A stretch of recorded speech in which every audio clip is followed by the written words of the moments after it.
Hello बच्चों, पहले इसका प्रश्न देखिए। प्रस्तुत पद्यांश हमारी हिंदी की पाठ्य पुस्तक आरो भाग 2 में संकलित कविता से हर्ष से स्वीकारा है, इससे अवतरित है। इसके कवि श्री गजानंद माधव मुक्तिबोध जी हैं। इस कविता में कवि ने मनुष्य को यह प्रेरणा दी है कि जीवन में हमें आने वाले पलों को स्वीकारना चाहिए। अब देखिए व्याख्या। कवि कहते हैं कि सचमुच मुझे दंड दो कि भूलूं मैं तुम्हें भूल जाने की।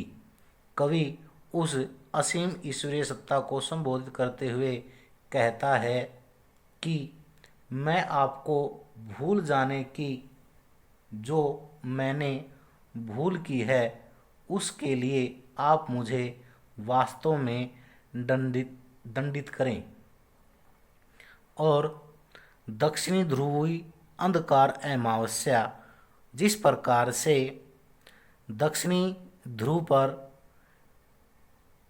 अमावस्या के दिन अंधकार छाया रहता है, उसी प्रकार से आप मेरे शरीर पर, चेहरे पर, अंदर में पालूं मैं, झेलूं, उसी प्रकार से वह अंधकार, उस अंधकार को मैं अपने शरीर पर, चेहरे पर, अपने अंदर में उस अंधकार को धारण करूं, झेलूं मैं, उसको मैं पूरी तरह से सहन करूं, उसी में नहा लूं मैं, और उसी में क्या है, मैं पूरी तरह से लिप्त हो जाऊं।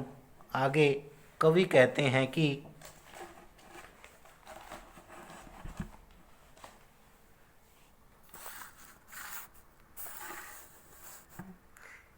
इसलिए कि तुमसे ही परिवेष्टित आच्छादित रहने का रमणीय यह उजेला अब सहा नहीं जाता है, नहीं सहा जाता है। कवि कहता है कि इस कारण कि तुमसे ही परिवेष्टित आच्छादित, तुम्हारे कारण से ही चारों तरफ से छाया हुआ रमणीय रहने का रमणीय यह उजाला अब जो प्रकाशमान, जो रमणीय जो उजाला है, अब वह मुझसे सहा नहीं जाता, नहीं सहा जाता है, वह मुझे अच्छी तरह से अब सहन नहीं होता है। ममता के बादल की मंडराती कोमलता भीतर पिराती का अर्थ होता है पीड़ा देना। ममता के बादल की मंडराती कोमलता, और ममता रूपी बादल की मंडराती हुई कोमलता अब मुझे मेरे भीतर पिराती, मुझे पीड़ा प्रदान करती है। कमजोर और एक समय अब हो गई है आत्मा यह, अब मेरी आत्मा दुखों को सहन करके असमय मतलब कमजोर हो गई है। मेरी आत्मा छटपटाती छाती की भविष्यता डराती है। भविष्यता अर्थ होता है भविष्य को, और भविष्य को सोच करके अब मेरी छाती छटपटाने लगती है। बहलाती सहलाती आत्मीयता बर्दाश्त नहीं होती है। अब मुझे सांत्वना सहलाने वाली जो मेरी आत्मा है, वह आत्मा की जो सहानुभूति है, वह भी मैं उसको अच्छी प्रकार से सहन नहीं कर पाता हूँ। तो ये क्या है, इसकी व्याख्या और भाव सौंदर्य है।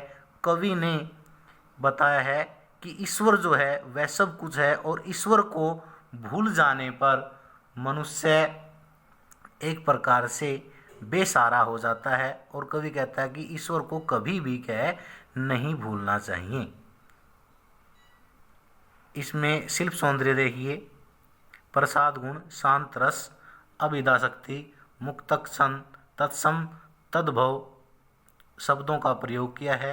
अनुप्रास, रूपक अलंकारों का प्रयोग किया है। धन्यवाद।